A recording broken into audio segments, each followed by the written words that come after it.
శ్రీమాత్రే నమః. లలితాదేవిని ఆరాధించే మార్గాలు 8 విధాలుగా ఉంటాయి. అదేనండి వాటినే అష్టలలిత ఉపాసన అంటారు.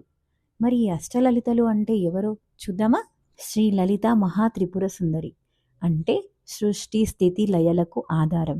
భక్తులకు ఐశ్వర్యం, సౌందర్యం, శక్తిని ప్రసాదిస్తుంది. కాదంబరి లలిత అంటే కాదంబ వృక్షం కింద ప్రత్యక్షమై భక్తులను రక్షిస్తుంది. కరుణామూర్తి, శాంతిని ప్రసాదించేది. గాయత్రి లలిత అంటే వేదమాత గాయత్రి స్వరూపిణి. జ్ఞానం, విద్య, శ్రద్ధ, ఆత్మవిశ్వాసం ఇచ్చేదన్నమాట. సావిత్రి లలిత అంటే సూర్యశక్తి స్వరూపం. జీవశక్తిని, ఆయుష్ను ప్రసాదించేది. రాజరాజేశ్వరి లలిత లోకాధిపతిగా, శక్తి పీఠాధిపతిగా ఆరాధింపబడుతుంది. రాజ్య సంపద, విజయం, అధికారాన్ని ప్రసాదిస్తుంది. మాహేశ్వరి లలిత శివానుగ్రహ శక్తి స్వరూపం.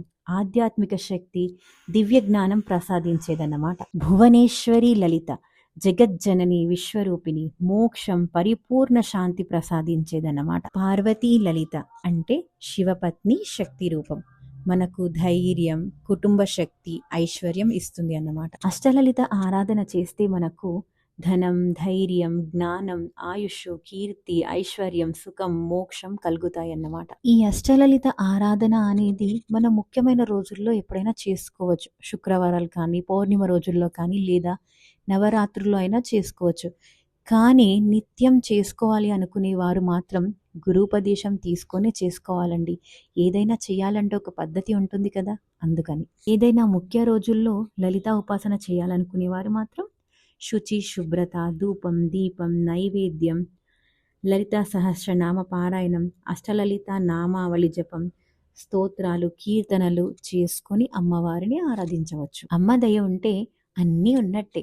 అమ్మ గురించిన విషయాలు ఎంత చెప్పినా తక్కువే కదండి. ఇంకా ముందు ముందు వీడియోస్లో చాలా ఉన్నాయి.